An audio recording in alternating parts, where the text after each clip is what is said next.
Sedap tidak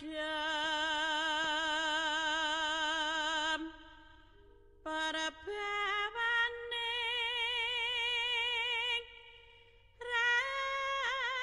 Memiliki nama lahir sebagai Gusti Raden Mas Sayyidin Malikul Kusno, putra dari pasangan Pakubuwono ke-9 dan Permaisuri Kanjeng Raden Ayu Kustiah, kemudian bergelar GKR Pakubuwono, yang lahir pada tanggal 29 November tahun 1866. Pada usia 3 tahun ia telah ditetapkan sebagai putra mahkota, dan beliau naik tahta sebagai Pakubuwono ke-10. Sri Susuhunan Pakubuwono ke-10 adalah Raja Kesunanan Surakarta yang memerintah dari tahun 1893 hingga 1939. Beliau dikenal sebagai raja yang memiliki peran penting dalam pergerakan nasional Indonesia, serta memiliki hubungan yang dekat dengan pemerintah kolonial Hindia Belanda.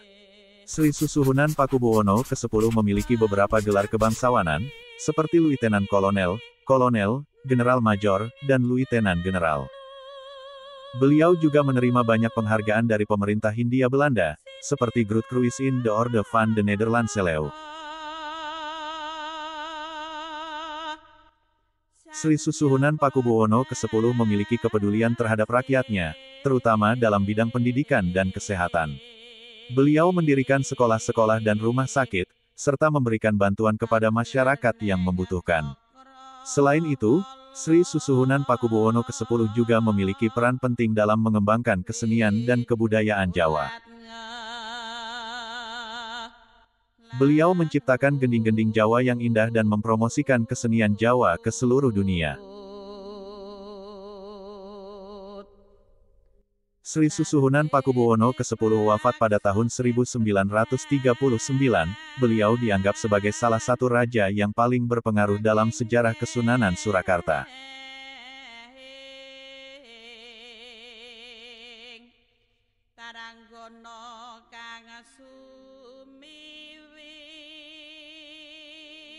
Dan beliau digantikan oleh putra sulungnya, Raden Mas Ontoseno, setelah dewasa bergelar Kanjeng Gusti Pangeran Haryo Hangabehi. Ia naik tahta sebagai Pakubuwono ke-11.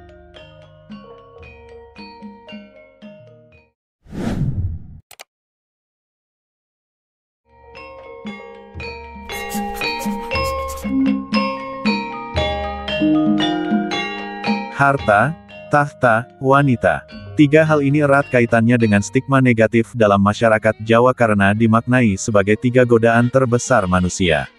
Namun, tiga tadi di tangan Sri Susuhunan Pakubuwono ke-10, Raja Kasunanan Surakarta tahun 1893 sampai tahun 1939, terbukti dapat dimanfaatkan untuk mengoptimalkan kewibawaan dan martabat raja.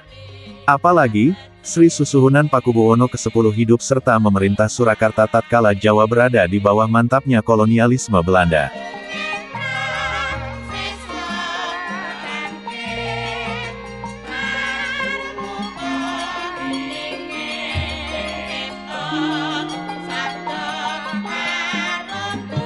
Soal harta, Sri Susuhunan Pakubuwono ke-10 dikenal dengan raja yang bergelimang kemewahan. Beliau sering tampil dengan kostum glamor, yakni mengenakan baju kebesaran lengkap dengan medali penghormatannya dari kerajaan sahabat. Beliau juga gemar bersolek dengan dandanan yang trendy. Ini semua dimaksudkannya untuk menunjukkan kepada kaulanya bahwa dirinya seorang pimpinan kerajaan serta kepada bangsa barat bahwa dirinya memiliki status kehormatan dari kerajaan dan negara lain. Sang Susuhunan juga gemar mengoleksi benda-benda antik seperti cermin, jam tangan, koin, keris, gelas kristal, batik, kereta, mobil, dan sebagainya. Salah satu koleksinya yang paling berharga adalah mobil Benz Victoria Phaeton, cikal bakal Mercedes-Benz saat ini. Mobil yang dinamai Kanjeng Kiai Maruta tersebut dipesan tahun 1894 dengan harga 10.000 gulden, kurang lebih setara 70 juta rupiah saat ini. Mobil buatan Jerman tersebut sampai Surakarta pada tahun 1896 dan menjadi mobil pertama di Jawa maupun Hindia Belanda. Jadi ia bisa disebut sebagai mobil pertama yang menggelinding di Indonesia.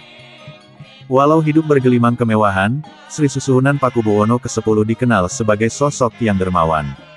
Kerap ia membagi-bagikan hadiah kepada kerabat serta menyebar uang bagi rakyat tatkala berpergian dengan kereta kudanya.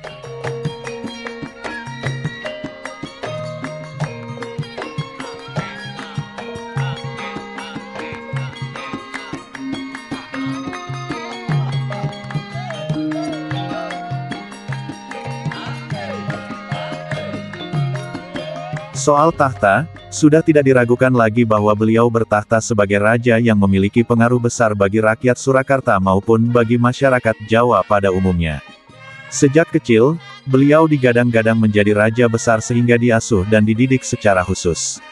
Pada usia 3 tahun, beliau telah diangkat sebagai putra mahkota.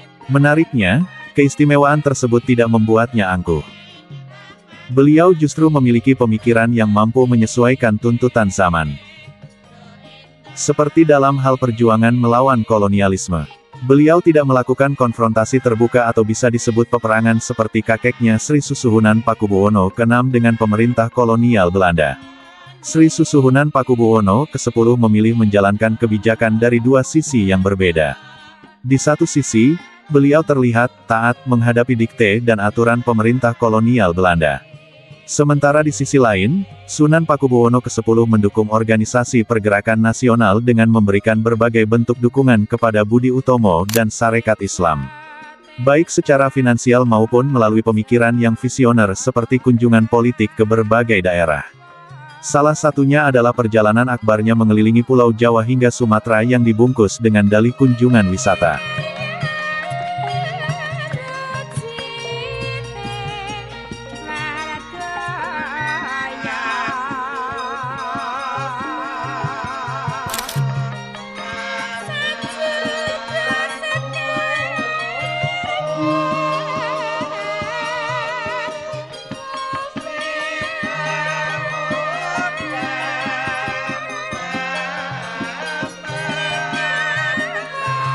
Dan terakhir terkait wanita, selama hidupnya, Sri Susuhunan Pakubuwono ke-10 dicatat memiliki 41 orang pendamping.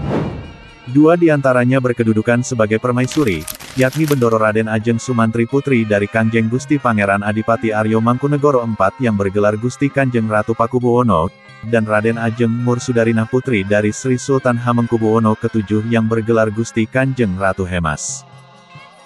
Tidak semua istrinya melahirkan putra atau putri, tetapi selama hidupnya Sri Susuhunan Pakubuwono ke-10 dikaruniai 33 putra dan 30 putri. Menariknya sebagai ayah dan raja, Sri Susuhunan Pakubuwono ke-10 mendorong seluruh putra-putrinya untuk bersekolah dan berorganisasi mendukung pergerakan nasional. Alhasil, beberapa orang putra Sri Susuhunan Pakubuwono ke-10 nantinya berperan dalam perjuangan kemerdekaan Indonesia, antara lain Kanjeng Gusti Pangeran Haryo Hangabehi, kemudian bergelar Sri Susuhunan Pakubuwono ke-11, yang pernah menjabat sebagai pelindung Sarekat Islam. Kanjeng Gusti Pangeran Haryo Hadiwijaya, seorang politisi, mantan anggota Volksrat Budayawan, serta pencetus krisologi ilmu tentang keris.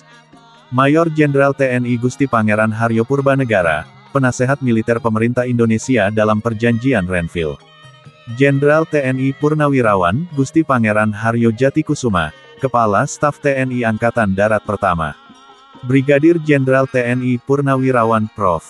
Gusti Pangeran Haryo Harya Mataram, Rektor Universitas 11 Maret Surakarta Pertama. Gusti Pangeran Haryo Surya Hamijaya, yang menjadi anggota BPUPKI dan PPKI serta Ketua Pekan Olahraga Nasional Pertama 1948.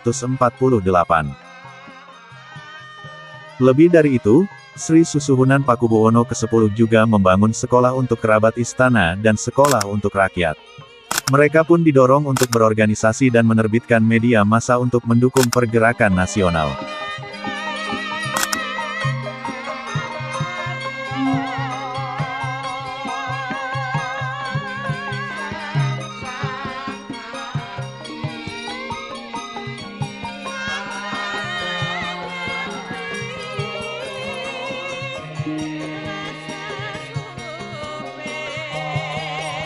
Uraian di atas membuktikan bahwa di balik kehidupan duniawi, Sunan Pakubuwono ke-10 ternyata beliau memiliki tujuan luhur bagi masa depan bangsa. Harta, tahta, dan wanita yang beliau miliki menjadi visual dari pemikiran besarnya. Pencapaian demi pencapaian beliau raih, mulai dari keberhasilannya membakukan aturan dan tradisi keraton serta kebudayaan Jawa, menghindari konfrontasi terbuka dengan Belanda yang merugikan kehidupan rakyat, dan menunjukkan kewibawaannya sebagai raja yang memberikan pengaruh positif bagi keluarga dan rakyatnya.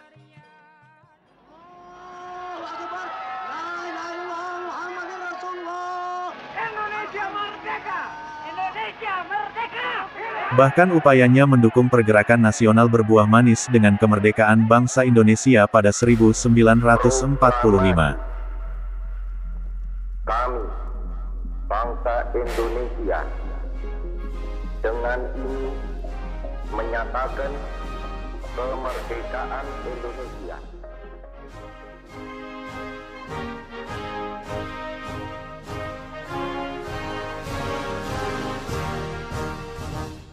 Sehingga oleh pemerintah Republik Indonesia, Sri Susuhunan Pakubuwono ke-10 ditetapkan sebagai salah satu pahlawan nasional Indonesia yang tertulis pada Surat Keputusan Presiden Nomor 113 TK 2011 tanggal 7 November tahun 2011, atas jasa dan peran aktif dalam perjuangan pergerakan nasional, pelopor pembangunan infrastruktur, sosial ekonomi, kesehatan, pendidikan rakyat, serta pembentukan jati diri bangsa dan integrasi nasional. Dalam pergerakan nasional, Sri Susuhunan Pakubuwono ke-10 mendukung para pelopor perjuangan nasional melalui pemberian fasilitas, materi, keuangan dan moral. Selain itu, ia berperan serta membantu pergerakan Budi Utomo dan pendirian Sarekat Dagang Islam.